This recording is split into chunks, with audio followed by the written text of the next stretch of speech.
हाँ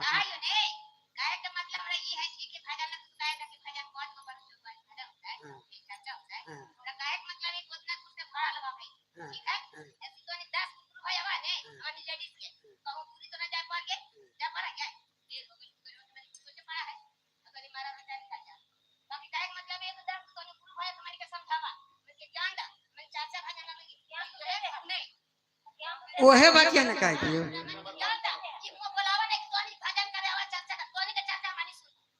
बात सही हो लेकिन अब कहे कि हमरा पूछ लेना जरूरी ना है अब तो आवा अब तो नया करे मंच पर नए भजन करवा चर्चा करवा तो कहा कि दौर भैया सब आपने केलथिन आपने करके गेलथिन अच्छा नहीं ना कहा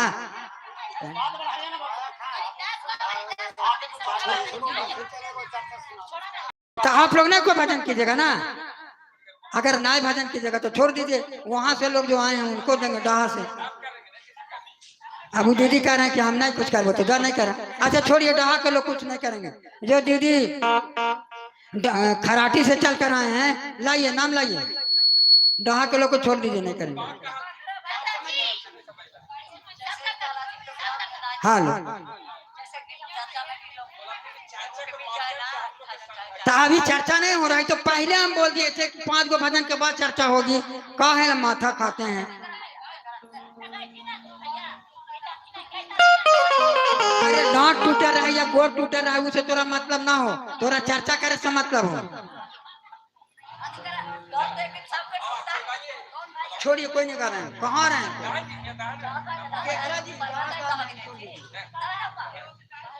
हेलो हेलो अच्छा अनीता दीदी आपसे आग्रह है कृपया मंचासीन हो और एक भजन गाइए यहाँ अभी चर्चा नहीं होगी भजन 5 गो भजन के बाद जेकर नाम चर्चा में हो देवो हम आइए आइए आप अनीता नहीं डहा के हैं डहा के आवा ना तो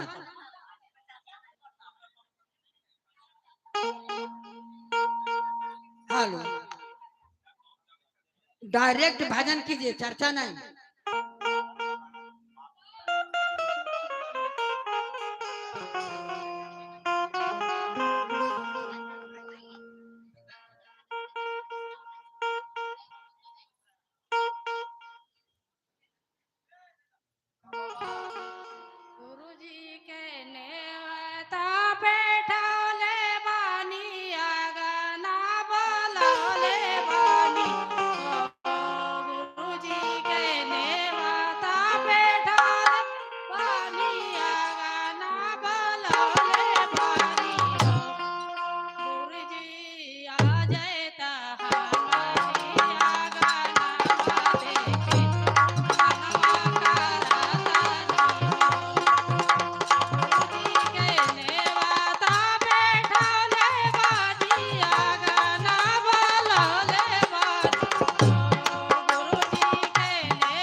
गीता देवी गुरुबाना से आग्रह है, कृपया मंचासीन हो और एक भजन अपने गुरु के चरण में समर्पित करें। गीता दीदी डाहा नहीं है, कोई बात नहीं, कोई बात नहीं, कोई बात नहीं।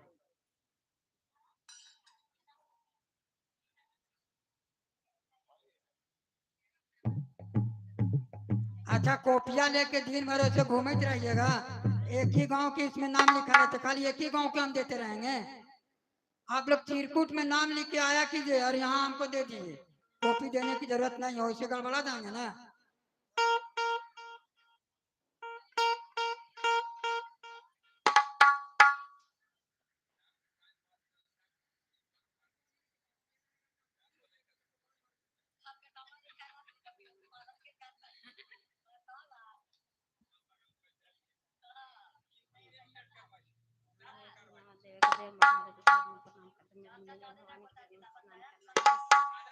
आप मेरे गुरु हैं,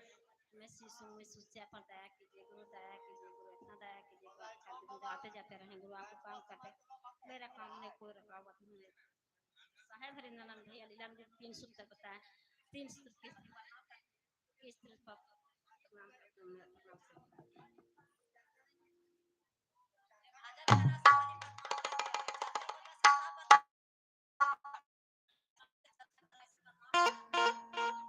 बनल रहे नहीं है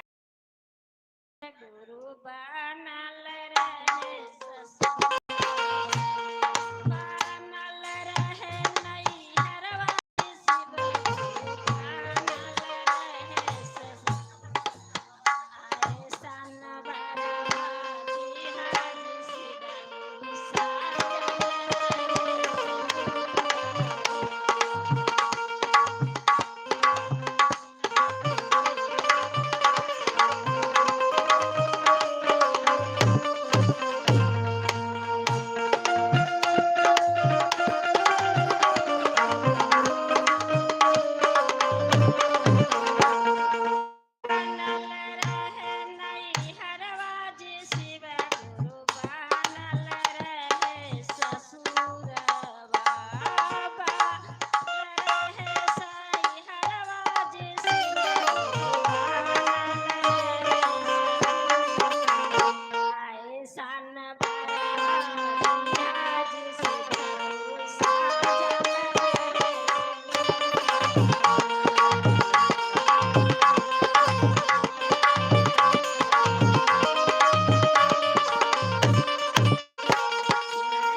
hello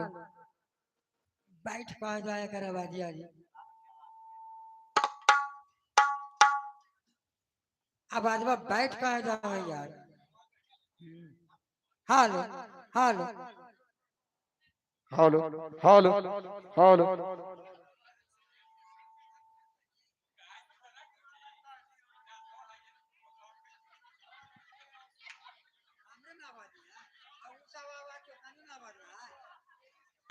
hello hello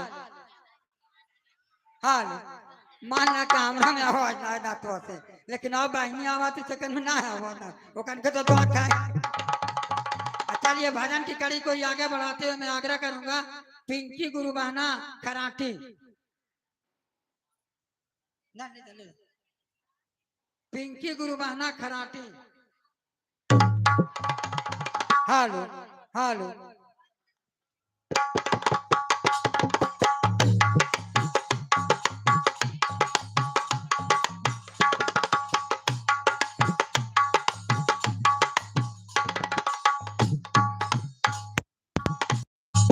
hello hello तू जरा बोला तो दीदी आवाज कैसा निकला